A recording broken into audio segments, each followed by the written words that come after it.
Rouse Avenue Court has now summoned Delhi Chief Minister Arvind Kejriwal after the Enforcement Directorate petition over the summons going unanswered. Arvind Kejriwal has been directed to present himself in the court on 17th of February. Ashish Sinha on the telecast with me. Ashish, big development over here. It was expected that the summons are going to be issued by the Rouse Avenue Court judges. What is the response that Aam Aadmi Party and Arvind Kejriwal are going to do?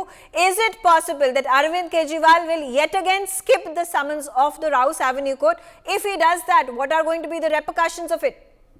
No, I don't think that Arvind Kejriwal is going to skip the summon which is issued by the Rouse Avenue Court. However, just suppose if he is going to skip the summon issued by the Rouse Avenue Court, his advocate have to be appear before the Rouse Avenue Court, and his advocate have to give a valid reason that why Arvind Kejriwal is not coming or not appearing before the court. However, what I think that Arvind Kejriwal definitely going to challenge this order before the Delhi High Court. I think that Aam Aadmi Party legal team is obviously they are discussing that how they are going to challenge this order before the Delhi High Court. If they don't, definitely that Arvind Kejriwal have to appear before the Rouse Avenue Court on 17th of February. Second important thing is that whenever the Arvind Kejriwal will appear before the Rouse Avenue Court, definitely Rouse Avenue Court is going to ask Arvind Kejriwal to appear before the ED and give the answer. If the ED wanted to ask you question, you have to support them. And that's why I'm saying that it may possible that he is going to challenge this order before the Delhi High Court. But yes, it's a big setback to Aam Aadmi Party and Arvind Kejriwal also. However, the summon has been issued to Arvind Kejriwal. It remains to be seen that when they are going to challenge this order before Delhi High Court. Okay, absolutely. Thank you, Ashish, for giving us that update. Joining me on the telecast right now is Dushyant Gautam. He is the BJP National General Secretary. Dushyant, quick reaction as you being the BJP National Secretary, though you are the BJP spokesperson over here. How do you react to the summons that have been issued by the Rouse Avenue Court to Arvind Kejriwal over the opposition that has been showed by the Delhi Chief Minister in refusing to cooperate with the Enforcement Directorate, and the Enforcement Directorate summons that have gone unanswered, that have been issued several times now again to Arvind Kejriwal? देखिए, संवैधानिक संस्थाएं अपने हिसाब से proper channel के हिसाब से काम कर रही हैं और उनको लगातार सम्मान दिया जा रहा है, लेकिन जिस प्रकार से वो अवमानना कर रहे हैं, कोर्ट की भी अवमानना कर रहे हैं, संवैधानिक संस्थाओं की अवमानना करते हैं, साबित होता है कि चोर की दाढ़ी में तिनका, उन्होंने चोरी की है और दिल्ली के विकास के लिए संसाधनों पे जो पैसा लगना चाहिए था उसमें घोटाला किया है। इस कारण से लगातार सम्मान को वो विरोध कर रहे हैं और उसको लागू नहीं होने दे रहे, जाके पेश नहीं हो रहे हैं। तो दुष्यंत जी, यहाँ पे तो आम आदमी पार्टी और अरविंद केजरीवाल बार बार ये कह रहे हैं कि एनफोर्समेंट डायरेक्टोरेट के पास कोई ऐसा पुख्ता सबूत नहीं है।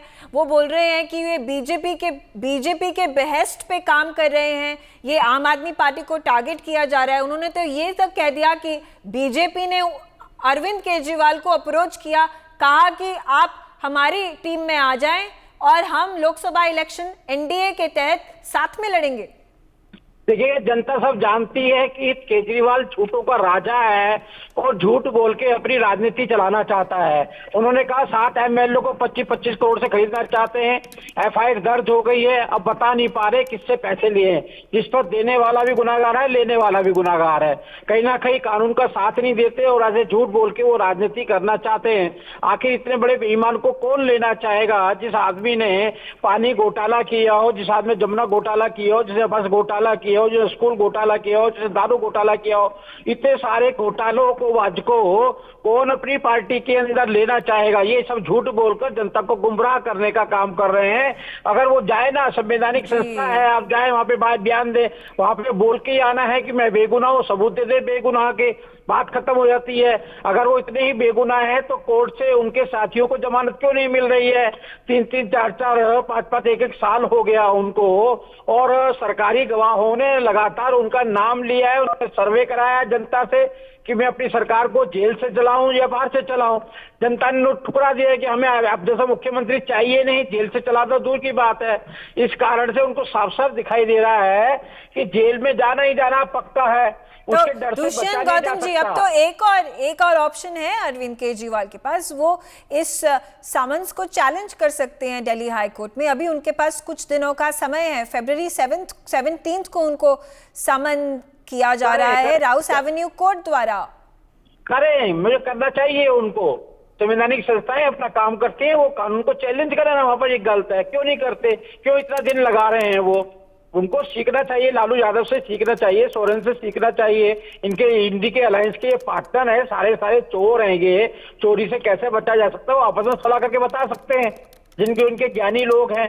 तो मुझे लगता नहीं कि वो कोर्ट का रास्ता पहले भी अपना सकते हैं, लेकिन वो राजनीति करना चाहते हैं और ये राजनीति ज्यादा दिन नहीं चलने वाली है। वो दिल्ली की जनता को बेवकूफ समझते हैं।